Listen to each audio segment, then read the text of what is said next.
Hello everyone, welcome back to my channel. My name is Joseph and it's great to have you here today.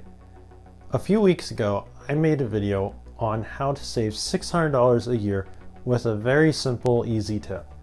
Now that video got enough of a response that I thought it would be a good idea to follow it up with this video, in which I'm going to talk about how to do a simple budget, how to buffer, and my own personal 10% rule. So let's get to it. To get started, we're going to talk about budgeting. Now, I realize that there are people out there that are scared of the word budget, and I can say right here and right now that I don't always like the idea of budgeting, but I do like to do a budget. I like seeing where my money is going, how it's going there, what I'm personally doing with my money. It's not that I don't like that, it's just I like to kind of use my money how I want to use it. But at the end of the day, budgeting lets you do that. It lets you use your money in a constructive way. You can still do things that you want to do, but you do it knowing exactly what you're doing with your money. So I thought it would be a good idea to share the simple way that I do a budget. Now, the first thing that I'll do is I'll list off whatever my amount of pay is. So let's say you get $1,000 and you get paid every other week. So that's roughly 2 paychecks a month. Now all your bills you can kind of separate up based on when they come in. How I personally do that is my biggest bill, which would be my mortgage, or if you rent, then it would be your rent. That I would deduct from one paycheck. And the other bills, such as all my utilities, I would deduct from the other paycheck. That way you don't have too much money coming out of any one particular paycheck. And you'll see it here. You'll see how it all comes out and you got all your money so that you're not out of money at any one particular time of the month. You're not just throwing, oh, I have $2,000 coming in the month. I need to make sure all my bills are off of all of that. So if you're following along with me here, then what I would typically do is if you have a notes app in your phone, I also would include however much I have in my checking account. And then I would, whenever a paycheck comes in, I would add that to the amount that's there for the checking, and then I would just keep down the deductions for my bills and have the running total of whatever is left after all the bills right there at the bottom. It's very, very easy to do this. If you just keep track of your numbers, it takes like 5-10 minutes to just crunch the numbers. And then you always know exactly how much you have. Now, of course, a notes app on the phone is not necessarily always the easiest way to do it. And there are other ways. There are other apps that can help keep track of your budget and whatnot. But if you don't want to invest yourself in one of those, then this is a very simple alternative. Following along with me on the template here, you may notice that I've not included any specific amount for saving money and setting it aside. And there's a reason for that. I'll get to that in a little bit, but I want to talk about the next thing of this video, the next important point, which is buffering. Now, what I mean by buffering, and it goes by another term, it's called an emergency fund. It is having money set aside for you for in case something bad happens.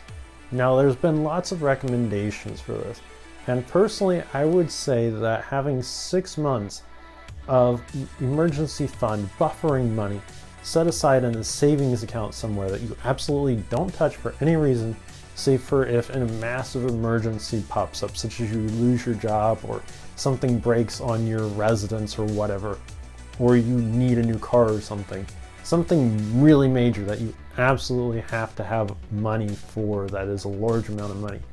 Now, figuring out this particular number, the buffering number, is really easy.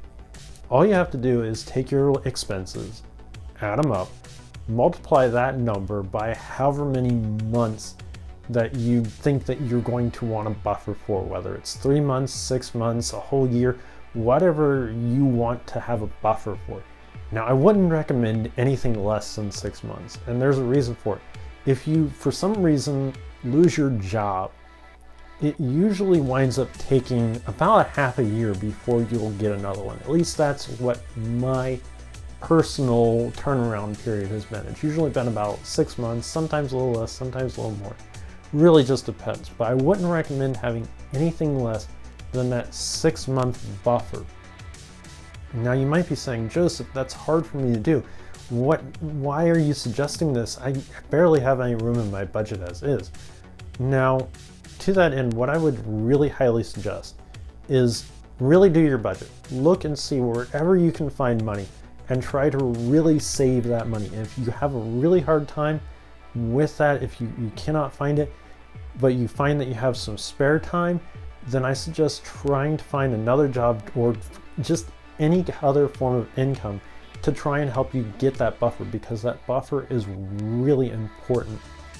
Now to that other end, something else that I personally try to do, and I've had some success with it, is that alongside that 6-month buffer that I keep in a separate savings account that I absolutely don't touch unless I absolutely have to, is having $1,000 in your checking account as another separate buffer.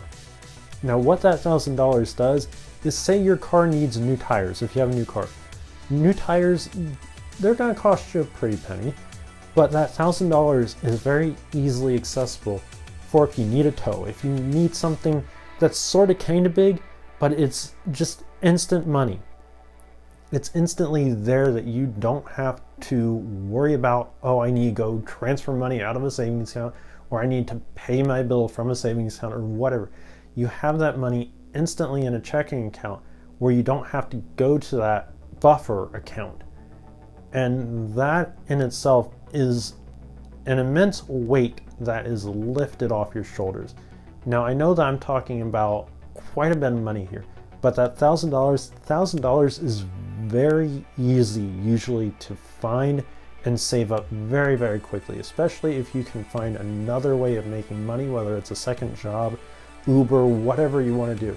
Getting that $1,000, getting those 2 different buffers for the 2 different reasons, one for a long term and one for a short term, kind of like insurance.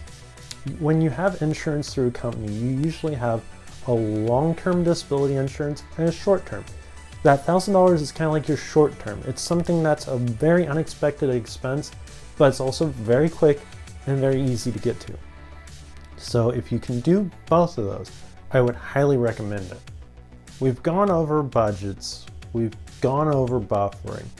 Now for the last thing in the video, and this is probably the most important of all of this, and it's my 10% rule. Now you've probably heard this in more than one place, and what it amounts to is that whatever amount of money you have coming in, you take 10% of it and you give it away. Now I don't mean just give it to some random person on the street or anything. What I'm talking about is either donating it. If you go to church or something, you give it there. You give back 10%. But there's been research done that if you give 10% off before you start your budget at all in any way, shape, or form, you wind up not only getting the emotional gratification from it, but you also, because of that, do budgets better. I don't know what the exact correlation is, but it probably has something to do with feeling better about yourself because you are giving back. Plus, it's also been found out that 10% giving that away doesn't affect your budget very big. Now, if you're not someone that wants to give away money or donate money or in any way, shape, or form, or you just don't have a place that you're comfortable with doing it, my suggestion would be save it. Instantly put that 10% on the top line right underneath your pay. Make it a dedication that you're saving 10% to either your buffer or to a child's account for college or whatever you want to do. Save that 10%. Now the other end of that is that even if you give that money away, even if you're saving 10%, there's another 10% that you should be definitely saving specifically for yourself. Try to make sure that 10% of whatever you're bringing in is going into a savings account somewhere, whether investing in your buffer, wherever you need it. Make sure that you're putting 10% aside every paycheck. It helps immensely. And again, even though we're talking about now 20%, if you give 10% and you save 10%, it doesn't feel the same as taking 20% and saying, oh, I need this 20% to do something. For whatever reason, that number, and it's probably because it sounds kind of large, that 20% is just very hard to do. 10% is a nice, very small number that doesn't affect people psychologically the same as 20% or some other large number. So that's the rule though. 10%, either give it, save it, and if you save it, then do 20%, which may be a little harder, but 10% if you can give it away, if you can donate it. That's what I personally do. I always, whatever amount of money that I have coming in, 10% of it is always donated. It's instant, it's right there on the top line, right after I get paid. Well, that's it for today's video. Again, like with the last one, if it gets a big enough response, I may make another video in the future covering finances. It's something personally that I enjoy. So if anyone else is out there that likes me talking about finances, likes this thing, it may become a regular thing to the channel. If not, don't forget to like the video. If you do, give it a thumbs up. It helps the channel immensely. Also, drop a comment in the comment section down below. I'm always checking it out. If you got questions, I'm always willing to answer them. Also, if you're new here, please don't forget to subscribe. This isn't part of my regular content normally. I usually talk about all the personality stuff, but stick around for that. If you like it, if this video gets a big enough response, I might do another one in the future. Otherwise, thank you so much for watching, and I'll see you in my next video. Bye.